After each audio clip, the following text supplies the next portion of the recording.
F-5 was designed in the 1950s to be a cheap, light, and aerodynamic tactical fighter with two afterburning J-85 engines. Its general design was based off the T-38 Talon supersonic trainer, and the aircraft entered service as the F-5E in 1962. Because of the aircraft's cheap production and operating costs as well as its effective capabilities, it was offered for export to numerous nations as the Freedom Fighter, being sold to Brazil, Iran, and the Philippines, becoming very popular with its customers and receiving numerous upgrades by both the United States and its export operators. To operate in Vietnam, the base F-5A received several modifications including improved flight instruments, in-flight refueling capability, and increased armor. These changes led to the F-5C, which flew over 2,600 sorties during the war. In 1970, a new variant, meant to better serve against types like the Soviet MiG-21, would become the variant in-game, the F-5E. This variant included larger leading-edge wing extensions, more powerful engines, a radar, and improved general avionics. Among the fighter variants, an armament of two M39 20mm cannons was maintained, with all aircraft having a launch rail on each wingtip for an AIM-9 Sidewinder, and provisions for other weapons on eventual hardpoints. Interestingly, the F-5 was used more for the US Navy, the US Air Force rejecting the aircraft in favor of different types.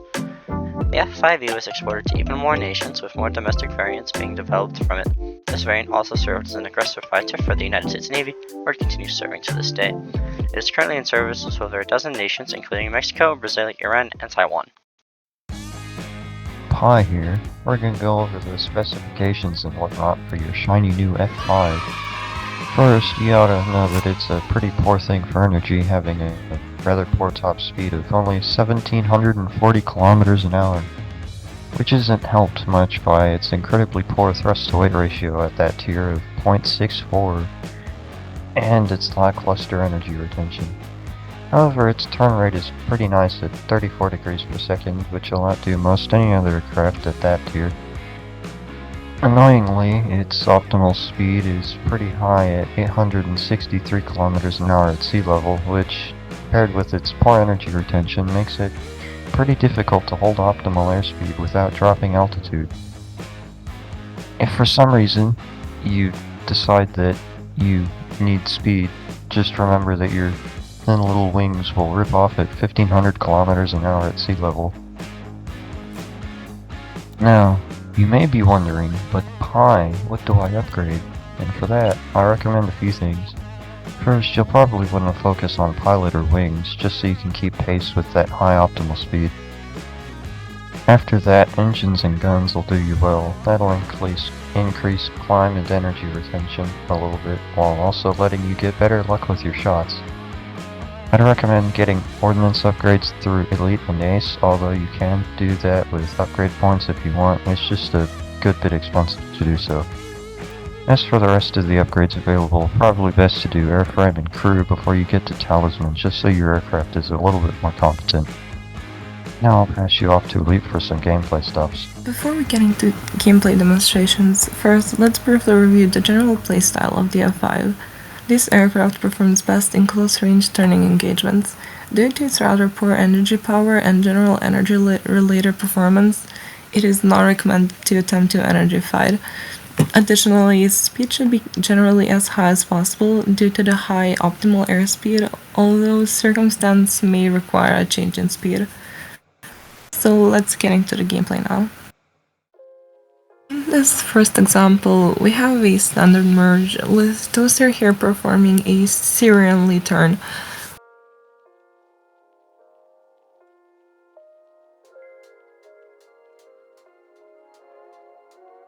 This places his opponent in what appears to be a favorable position. Now, notice how he's slowing down rapidly, decreasing throttle and deploying air brakes, as he maneuvers and flares to dodge attacks from his opponent. Because his opponent had not slowed down, Toaster was able to gain a favorable position to launch a missile, securing the kill.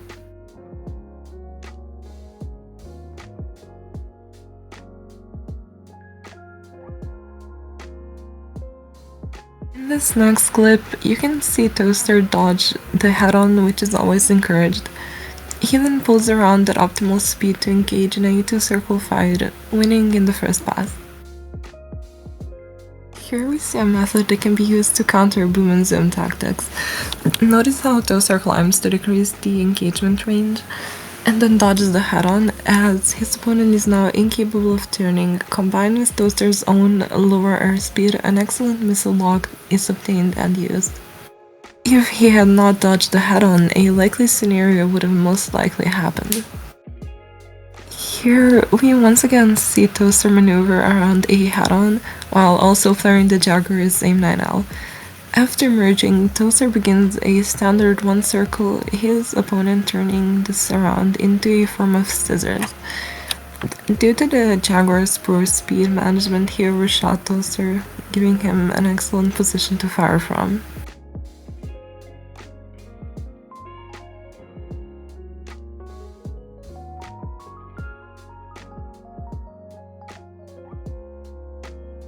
This clip shows a brave one-circle engagement leading to Toaster's victory due to his better speed management, keeping him at optimal airspeed.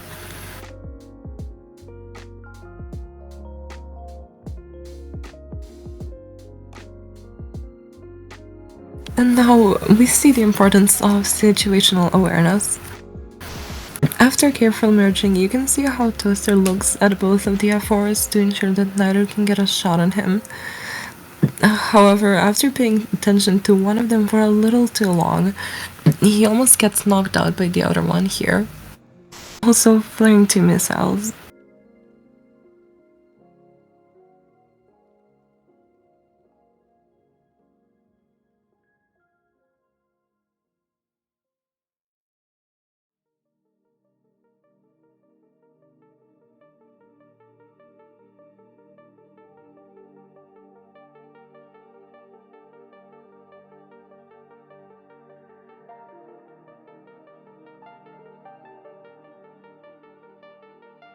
Because of Toaster's poor speed management, he is unable to maneuver well enough to make some of the shot opportunities. If he had been a little bit more aware of the situation, or at least expectedly pre-flared, Toaster may not have died here. Again, another demonstration as to the great need for situational awareness.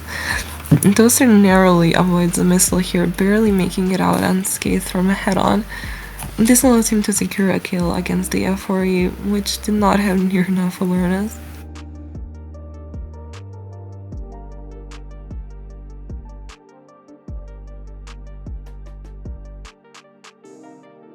In these next 2 clips showcase the importance that optimal airspeed and turn rate play, while Toaster here tries to energy trap the Mirage. Because of his much higher optimal speed, he fails to dodge effectively.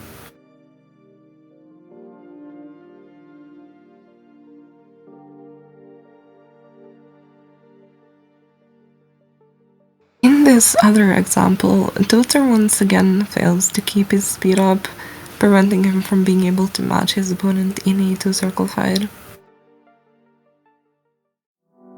So, this should allow you to better understand how to play your F-5E in specific circumstances and better understand how it is played in general.